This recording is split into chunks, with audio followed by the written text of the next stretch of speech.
Hi guys, and welcome back. Um, I'm just going to go through some questions, and then had a good response from that podcast I was on, the How Is He podcast. So they did some clips, and I think it's got over 100,000 views, which is bananas because every video or a clip I've ever done has got about 200 views. So what I'm going to do is show those clips. People have stuff that they're putting in the comments, some good, some bad, and I'll just talk. I'll just give my. I just have to do further clarifications on some things, and give back if anyone's messing around. So let's see that. Okay, so question. Okay, so I'm on reserve for an over 40s master team for this weekend's trials in Abbottstown. So you play sixth, well done. Won't know for a few days if I got called up. Just regarding training for cross country, would you recommend you doing all your training on grass or a mix of a road and grass? Mainly, like you're in the thick of it, so it nearly would all be on grass would be the best. Because currently do 3 easy runs and 2 sessions in the week, all been on road. Tuesday session is shorter intervals, while Saturday's longer runs. Should I be aiming to try and get it done on similar ground cross country? Yeah. Unfortunately, I won't be able to listen live, but listen back, no problem. Well done, Jill, on getting that. Yeah, you will see a massive improvement if you go on grass because there's no return. So like, we won the All Ireland a couple of years ago. After many years of trying, we finally got the big W. We got Brian Maher out of retirement for one last time, and Peter Lynch came home, and I had a good run, and Cathal O'Reilly had a good run, and Jamie Gann and Ger Ford. So we all ran really well and won. But one thing me and Brian would have trained together a lot with Jamie, is we were doing all our sessions on grass, and it really helped because people are training with their kind of carbon fiber plated runners, but the response you get on grass is so less. So like what I found was for the first couple of weeks, what I found was you kind of can panic a little bit. So you're halfway through the session and your legs are feeling like dead. Now you do get through it. Like you'll have to adapt your times a little bit, but when it came to the race, I felt like that in the race. It was a very like heavy, the ground was very heavy, very dead. And a lot of people weren't used to getting no spring off the ground. So like constantly using the ground. So definitely for the 2 sessions, if you haven't done anything on grass, you might want to keep maybe 2 of your easy runs on the road just because it is kind of sapping on your legs. But I'd be looking at 1 easy run and the 2 sessions on grass if I could. Yeah, and that will really help. And then in the future, if you're going into cross country, try practice on grass where you can, because it is a completely different surface. You need to use your muscle. You need to the musculature is being used. The musculature is being used way more. So it takes a while to get used to that. And 1, the adaptation of the muscles, but 2, like even like mentally not getting any return and being okay with it. It just takes a little while to get used to it again. I never noticed it back in the day, but when I switched back to cross country after doing more, like I would do 1 session a week in my carbon fiber plated shoes on like the road, and when I switched back, I was like, God, this is like, I said, you nearly panic a little bit. It's like I'm getting no return. I feel dead on this. And after a few weeks, I just realized, oh no, this is just the grass. This is just cross country, and it really helped then. My God, that's the only question we have. Right. All right, everybody's getting ready for the marathon. We went over the marathon stuff last week. So what I'm going to do is share my screen then. Let me see. Share sound, optimize for video sharing. Don't even know what that means. But it sounds like a good one. All right, here we go then. So, oh, am I even being shown here?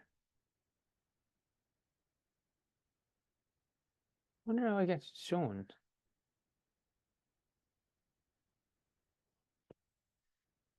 I have overdone this sharing. Okay, so I don't know if people can see me, so I'm just going to go through this. Isn't good for muscle development. If you think of the injuries that runners get, they don't get muscle tears like a soccer player. You're not going to say, I have a hamstring tear, I have a quad strain. Yeah. They're all like plantar fasciitis, Achilles tendonitis, hip pain, knee pain.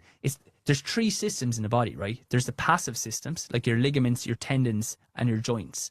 They absorb the shock, like regardless what you do. Then you have the active system, which is the muscles. They're meant to help that. So they take pressure off those ligaments, tendons, and joints. And then you have the nervous system, which kind of tells the muscle system when to switch on. Yeah. In runners, they just do running. So the muscular system becomes very lazy. So I give the analogy, like if you're at a pub, right, and someone's starting a podge and you're beside him, you can just come in and break that up. If you're at home sleeping in your bed, he's on his own. Yeah. So you need something. It doesn't have to be Pilates, but you want something like Pilates, gym work, something that's waking up the muscles. Running isn't good. So that was the first. I'm just going to stop share because layout. Content only.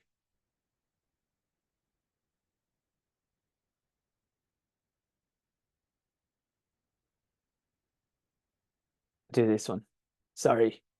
For muscle development. If you think of the injuries that runners get, they don't get muscle tears like a soccer player. All right. Hopefully I've done this, but it doesn't seem to save anywhere. Oh my God.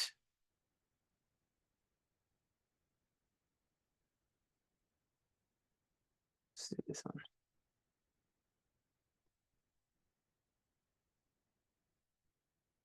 Now, I don't know if you can see me at all. Okay, so I'll go through. So that's a clip. I'll stop sharing for a second because I do not know if you're seeing me. That's a clip that I've talked about before a load of times. They were asking various things on that podcast. It's a really good podcast. Really enjoyed it. And it's like one thing for running. So that's why we do our Pilates or our strength training, because as we said, running doesn't activate the muscles. Hence why all the injuries we get are very like plantar fasciitis, Achilles tendonitis, tendinopathies, because it's an overload of the passive structures. So we want something in the week like our sports Pilates, but it could be like gym, yoga to a certain extent, something just activating and working us in a different way. The other thing is, if we're always just doing the same runs, we're just using the same type of range of motion, same kind of strain on the ligaments or the tendons. So we wanted that variation in our week, even in the runs. That's why we want to do some workouts. It'll not only get us a lot fitter, it also changes the stress and stimuluses on the body, which allows kind of healthier movement. So I'm just going to share again, and I'm going to go through the comments now. I'm just going to take optimize for share thing off because I don't know what the hell to do. I'll just do side by side and shared sound. Okay, yeah, here I am back again. All right, that's more, at least I can see myself on the screen. Okay, so addicted to runner's high. Look, this, when I'm saying this, as I said, this is like 1,600 likes. And I haven't done a video that's ever had over 200 views. So I don't know what's wrong with my channel. But anyway, addicted to runner's high. This isn't like, I love running and you should have running in it. And this guy's got like unbroken wall balls. I did a Hyrox there, a half Hyrox.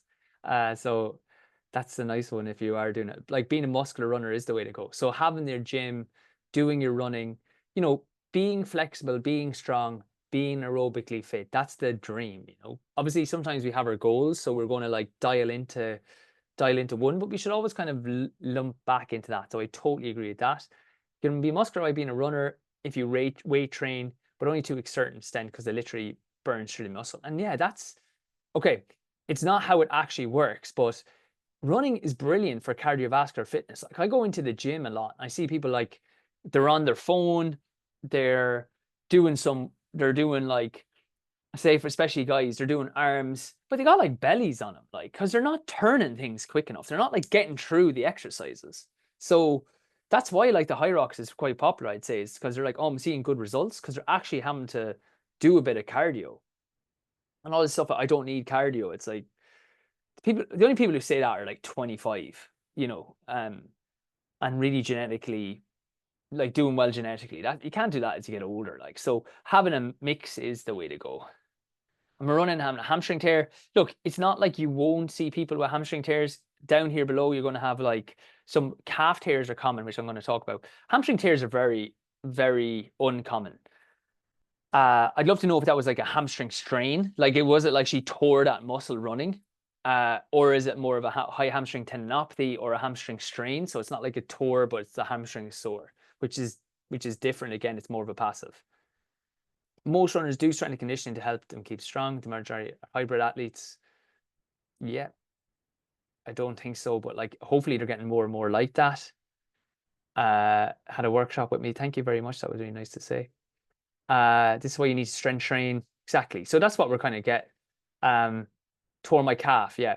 So, and it's common. Calf tears are the only muscle that gets torn. And the reason why is as you land, people kind of essentially like just use their calf. So they're kind of nearly like statically upright. They're just landing and it's popping off with their calf. So the cat, like they land, all the pressure goes through like the joints, ligaments, and tendons, as you say, and then they're just using their calf to kind of push off. So everything's coming through the calf, and we're going out for these long jogs, just like barely lifting your knees. You'll see people out and the knees barely come off the ground.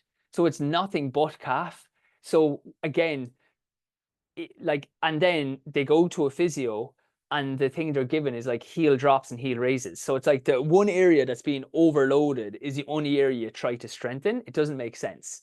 So what you want to do is get like the hamstring, get the foot muscles burning. So the exercise I like the most for that is single leg deadlift, but you need to get their knee lift going. You need to get the rest of the glutes, the hamstrings taking pressure off the posterior chain. So when you're lifting, I know you can't see me, so I'll try to explain it. You're kind of pushing through the hip more, getting the glute and hamstring to work, and then the calf is like assisting that action rather than you just completely land and the calf has to do all the work. So again, it's an overload. What about muscular runners? They didn't get muscular by just running. They're probably doing weights as well. I'm suffering with hamstring tendinopathy. You know, it's really, really common. Laurie was talking about it yesterday. Okay, so muscle tears in the calves and hamstrings are my biggest problem, and I'm a runner. Again, common calf, because the calf, while it's a muscle, the calf that there's two calf muscles, right? There's one called the gastroc, which is the kind of propulsion calf, and then the other one underneath it is called the soleus. And the soleus is called like the postural muscle. It's the one that kind of helps. So it nearly acts like a ligament or tendon because it's absorbing shock. And again, when people are just loading through, it's generally the soleus is the one that kind of goes in runners because it's basically having to absorb the shock and push off at the same time. Okay, perfect. So that was the first one. I still agree with that. There's more that I'll have to explain more. I think that's easy enough that, as I said, injuries occur to the ligaments, tendons, and the joints. And why that is, because running does not activate muscles. It's really good for burning calories. It's really good for cardiovascular health. It's an essential part in your week. You should be doing something else. You know, for our runners in our app, that's why we have gym classes. That's why we do the sports Pilates. Do I think you should just do gym the way most people do gym? Definitely not. They sit around, they're barely working in that. So you want a combo, but you need that variation in your week. It gets you using different elements. So let me exit out of that. I see never go really on TikTok, to be fair. So all right, so that one pinned, as I said, I went to I have this software that puts all the clips. So I just upload it onto Instagram and it sends it over here. But to be fair, I think I've had I'll go to mine just so you can see it. Like I'd say if I got 900 views on one video, it was good. I get like 7 views. I'll go to that in a second. Okay, so here are some of the other ones.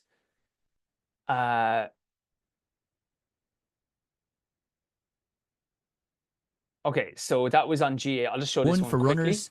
You need to do something in your week that activates the muscles to allow them to actually take pressure off the ligaments, the joints, and the tendons. To be there's a kind of security system. Yeah. I've never heard of that. Sprinting helps hamstrings. And then they were just kind of recapping. So that first bit is just a recap of what we said. Number Never one. heard of that. Number No, one. never heard Number of that. one. And then for a thing is, not keeping in sprinting. You don't have to go 100%, but doing your 5-10 meters at 90%. But they should be doing that in pre-season. They should be having little bit of that even in like their off season that they're doing themselves. That we're not just saying go out for your long runs. Yeah. That's what happened after COVID. Lads were like setting 5K PBs. They all came back. They haven't done any sprinting. They sprint and it's completely different. One for runners. Okay, so that's more for team sports. But a little bit, I mentioned that like that acute to chronic workload ratio, that if you haven't done a lot of one thing and then end up doing it, that's the biggest, like, rather than even being fit, like not having the stimulus in. So like, again, we should always keep in something that we're going to do in the week.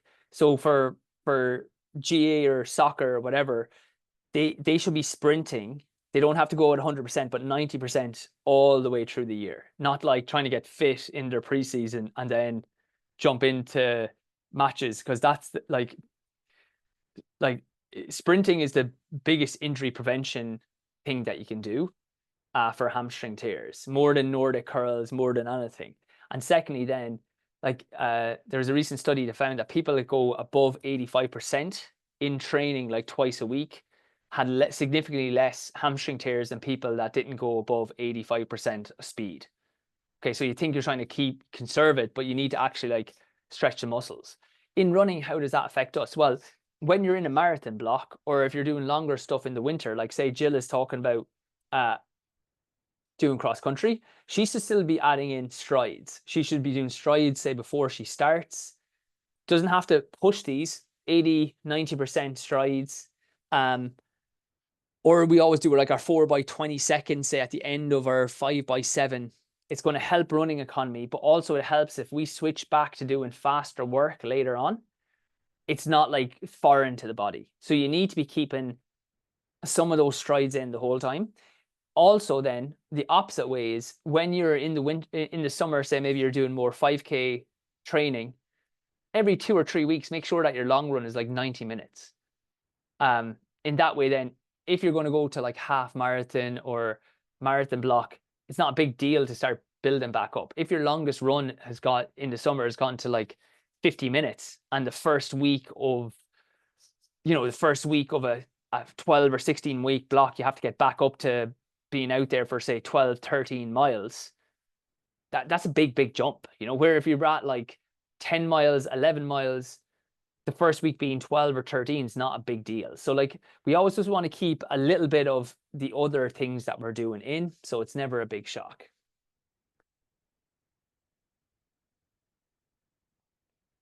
Good lighting on this. The shirt's looking really slick, I must say.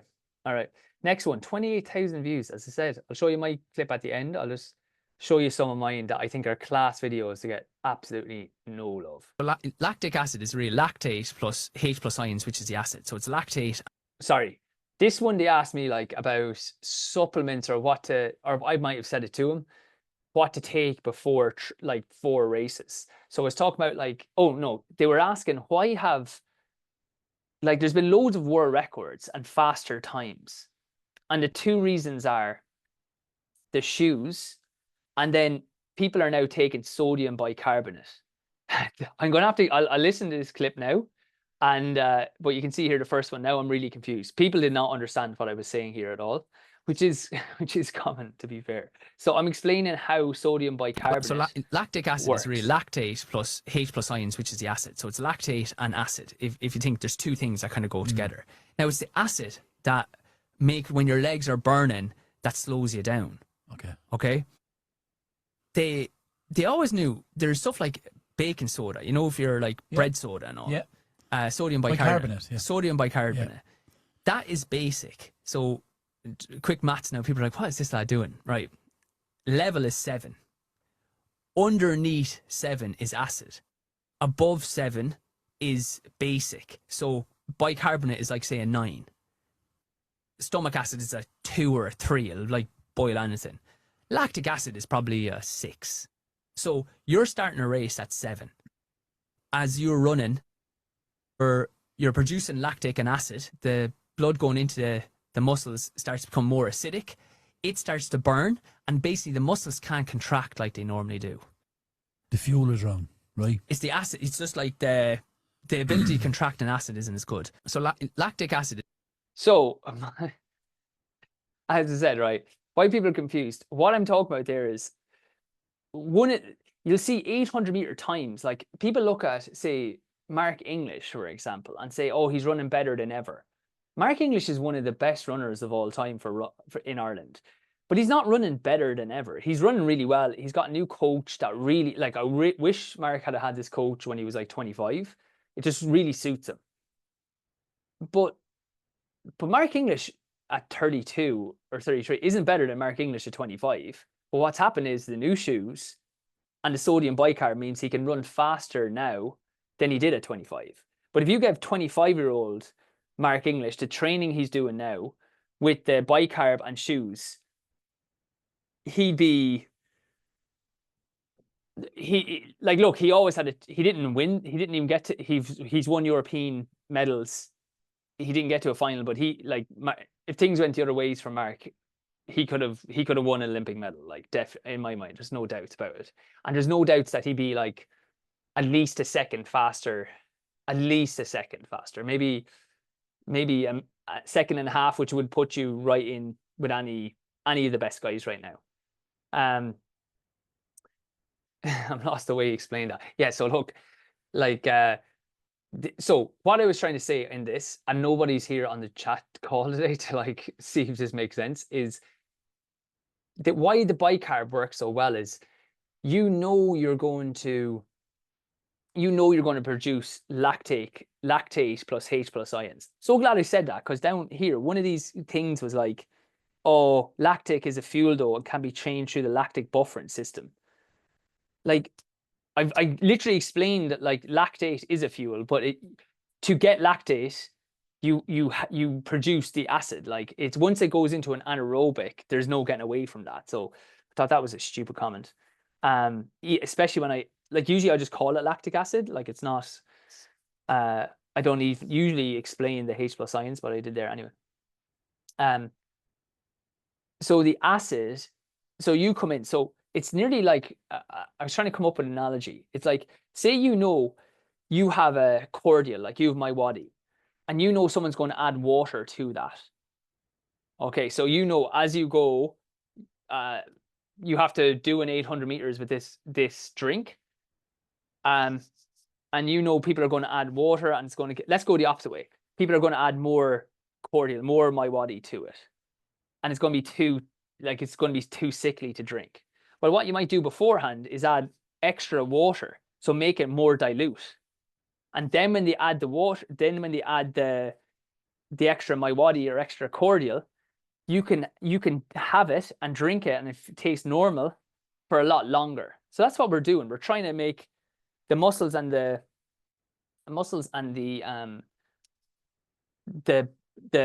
like have more basic. So when we start producing acid, we're starting in a basic and then come back down to level.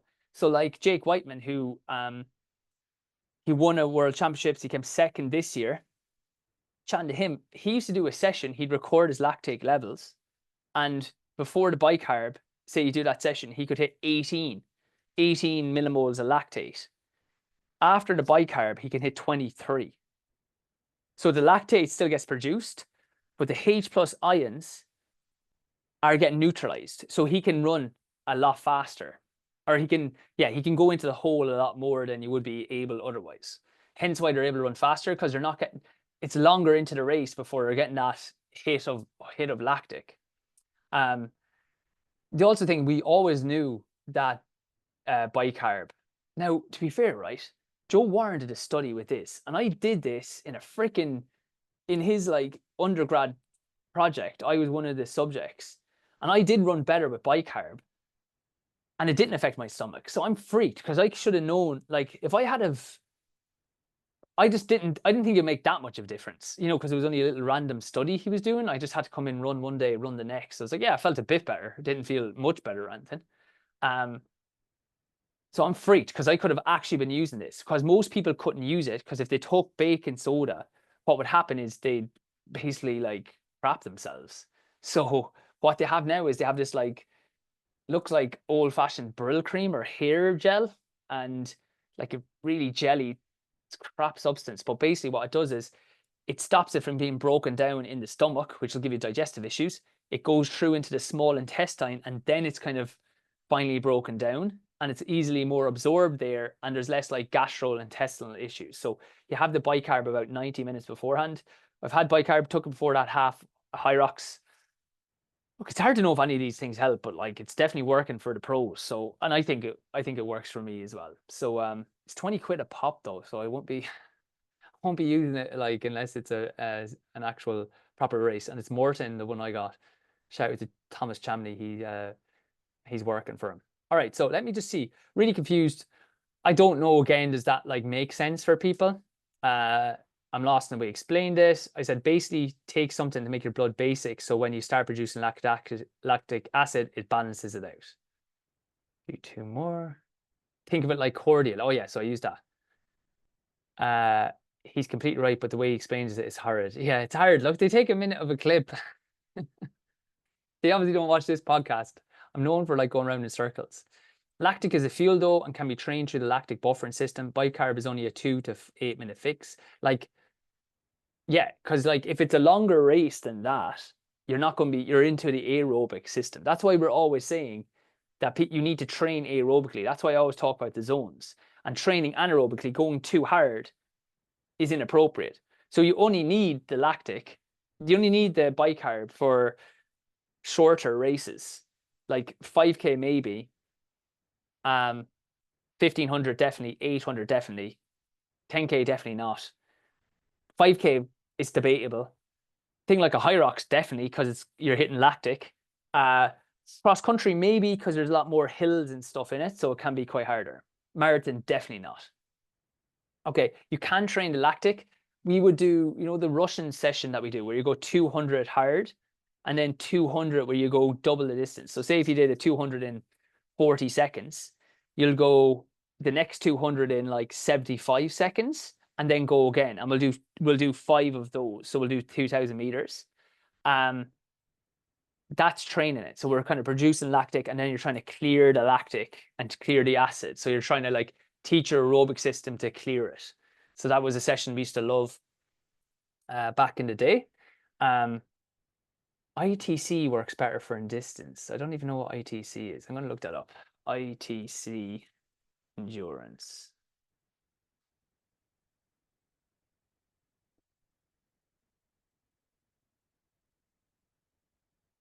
Individual training course.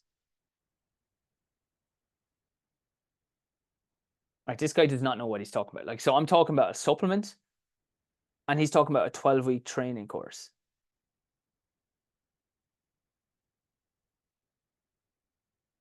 All right. Look, you get him. Talking through his hoop. Blood regulate your pH. Your legs burn because accumulation of hydrogen ions. Is really lactate plus H plus ions, which is the acid. So, like, what do you say to that? Like, it's the first thing on the yolk. Like, yeah, I literally say that it's lactic and H plus ions, and I wouldn't mind. But normally, I never even mention the H plus ions because it's like just like these guys aren't. This isn't a running podcast. This is like two boys, like the How Is He podcast. It's like, do you know, they were really nice guys, really had a great interview, but it's like they're not runners. Like they're not like, let's go into the details of this and everybody knows lactic or H plus ions. So look, it's probably better I'm not people don't really know my stuff because I'd probably get annoyed otherwise. Okay. But yeah, it is the accumulation of hydrogen ions, and that's what the bicarb clears. And then when we're training aerobically, what we're trying to do is not get any of that. We're trying to like stay aerobic so we don't accumulate any of these and accumulate any of the lactic and H plus ions. Because when we're aerobic, we want to train so we can stay aerobic at faster speeds and not go through here. So it's so funny. I definitely came back at this. How am I talking about? I literally said it was the H plus ions. You take bicarb to balance that. Yeah, anyway. So I'm not okay. Let's see next one. Oh, mental strength doesn't exist. It's a thing that people tell others. to dig in. The only mental strength, I was talking about this, the only mental strength that's actually needed is in training.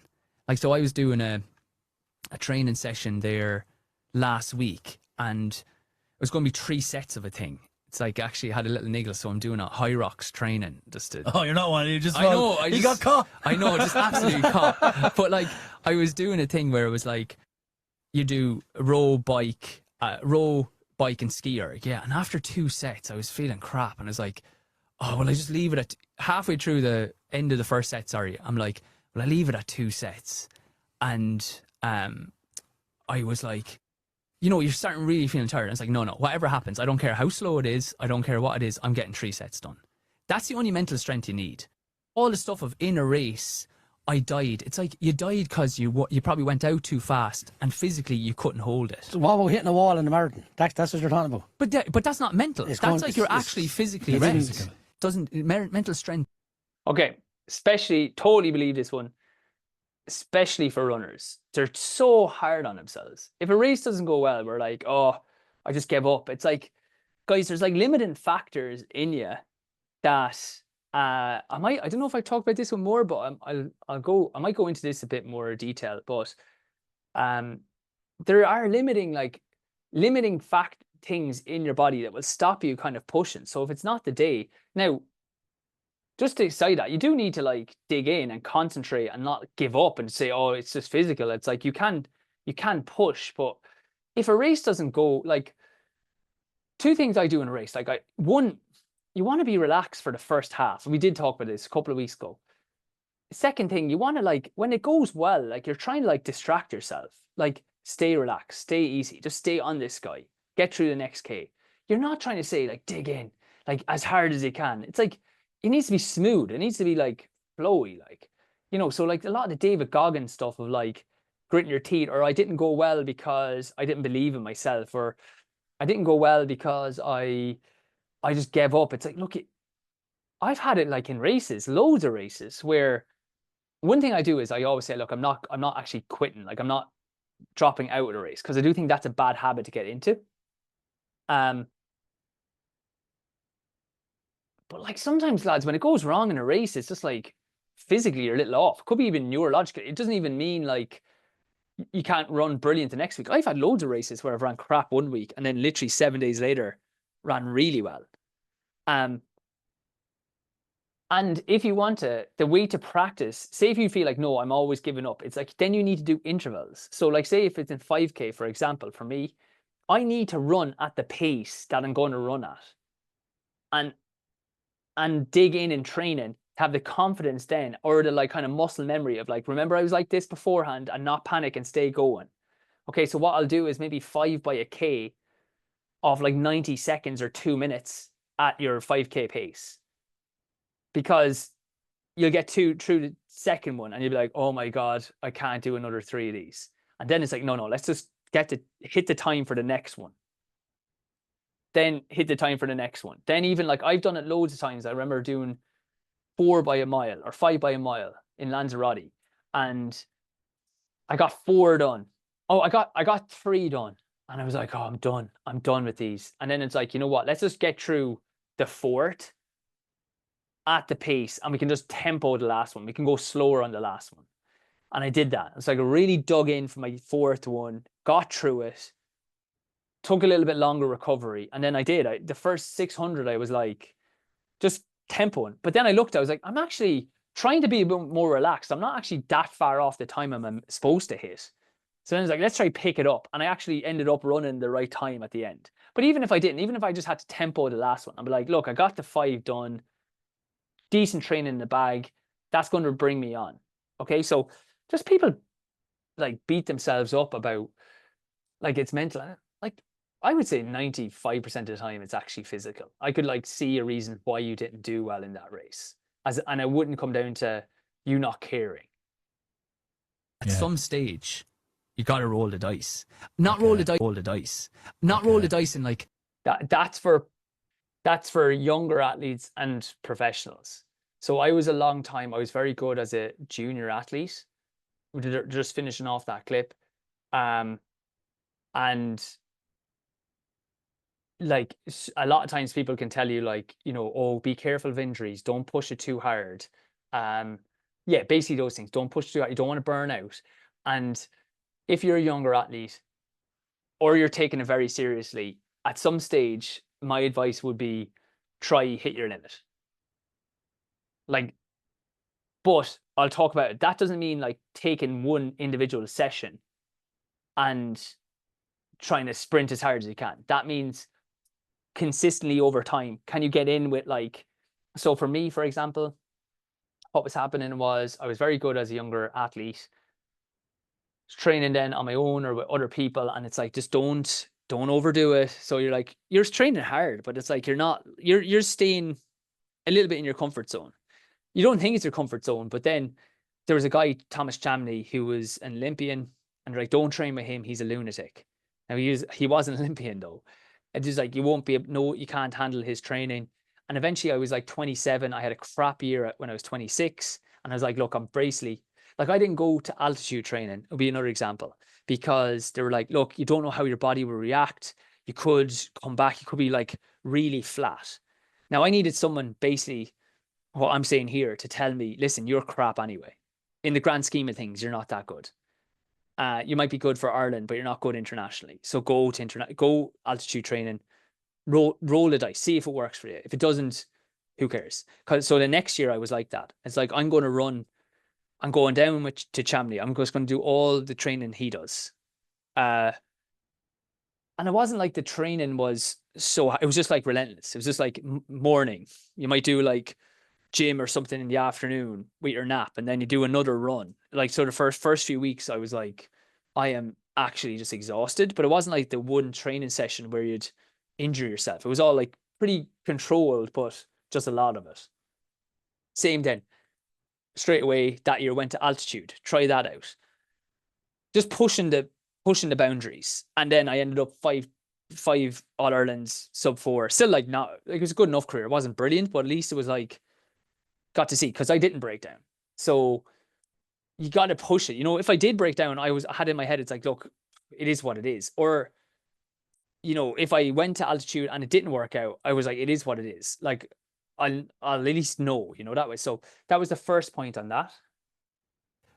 What GAA get totally wrong. I've coached a few Yes. GAA teams, right? They get totally wrong. They're so wrong, it's unbelievable. Is this thing of like, you know what, we'll go hard today. Tuesday, we're going to like have them getting sick in the ditch, but we'll give them off Wednesday and Thursday. As I said, I've trained with Olympians. I trained with guys like with the Australian team who are like getting to like medaling in finals. They don't train like that. It's a consistent. There's not one day that you wouldn't be like, that you would be, I can't live with this. It's just the next day they're up again doing their bit. At some stage, you got to roll the dice. So the other bit was just about like our local sports, GA and hurling. To be fair, a lot of the coaches are getting a lot better, and a lot of the teams are getting a lot better at this. But the old way, when I started with some of them, was very like, we'll bust them on like Tuesday, but they'll be off on Wednesday and Thursday. They'll be back in on Friday. We'll bust them, and then off Saturday, and we might like, they'll be out on the night. They'll be out for a night out Saturday night. So we'll get them in like 9 o'clock, and we'll get them all sick. They'll be off Tuesday or off Monday, and we'll be back in Tuesday. So like training 3 times a week, but we don't mind them having the extra days off because we worked really hard on the other days. And what I'm saying is, so when I went to Ivan Chamney, again, there wasn't one session that I couldn't do with him. And like, he was better than me at a decent few sessions. I was better than him at hills. Now, he was way better than me at running, like say 2-3 seconds at the 800. So you think like, oh, there'd be no way you'd be able to live with him. I could live with him fine on loads of the stuff. I wasn't as aerobically strong as him. I was better than him on the hills. We were about the same on like intervals, like 200s or 300s. Yeah, that's basically how it worked out. But what he was relentless. It was just like, just every day, just out all the time, like just sleeping right, doing everything right, like, you know, rehab, like get your strides in, like go to sleep, get up later, go. And the same. So when I went to him, it's like, this isn't a lunatic just training as hard as he can to break down. This is a guy just really methodically like building up fitness, like levels on levels on levels. Like I remember the first month, September, we went the whole month without one break day. It said October the 1st, I was like, oh my God, I get a rest day tomorrow. Couldn't believe it. I was like, this is the best thing ever. And then after a year or two, it was like, Jesus, I wouldn't know what to do. Now I'm gone back to doing rest days because you get older, but you know, you get, when I was at your peak, it's just normal then. And same with Australian team. I'm very good on hills. There was guys, Olympic finals, I could live with them on hills. Even in the reps, they were good. But again, I'm good on intervals. I was able to like lead my share of the intervals, stay in with them. But again, they were just relentless. Triple Tuesdays, triple Thursdays, triple Saturdays. Session in the morning, gym in the afternoon, another run in the evening. Next day, out for 2 runs. Next day, out for 1 run. You know, like just a lot of training. But nothing crazy. So when I hear it's like, we'll give him 2 days off, but bust him, that's not the way any good teams work. Like they just train consistently hard. Like, okay, what's this one? First is the equipment.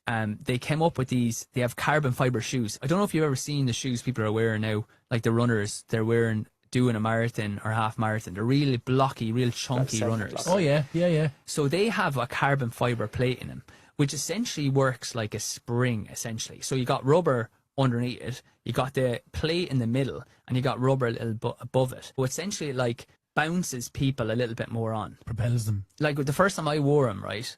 Like I've had obviously like a career of using my calves, you know, so after a race, your calves would be very sore. I wore them after, didn't feel my calves at all, my quads were in bits. Because it's like, it kind of does the job of the calf. So females get distance runners, the times are coming like crashing down. Just due to footwear. Due to footwear. The first is the equipment.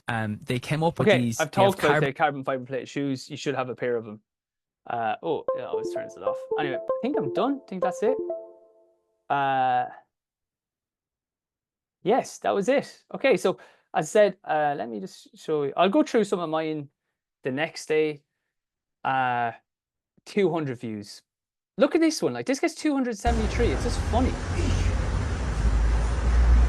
Saw that. That's a clip. Ab rollouts are a great exercise to do. Here's 2 key things you want to remember this with if the to do them sliders, like the correctly. towels. Firstly, when you're here, arch your back down, come all the way up and find that middle position. You can see on my back wear belt I've done that. Then push through your hips first, then through your arms, keeping the stomach up. Key fault people do is they have a tendency to go here, and you can see how that sensor is going out of position. So push through the hips, keep the stomach up, don't let it drop, then go through the arms and up. Yeah, but like as I said, I get like 200 views on everything, not like over 100,000, which is just hilarious. So it's the way it goes. Hope you enjoyed those clips. I said it was a good podcast. I can what that is, the How Is He podcast. How is he? And you get it there. All right. Hope you enjoyed that. Take care.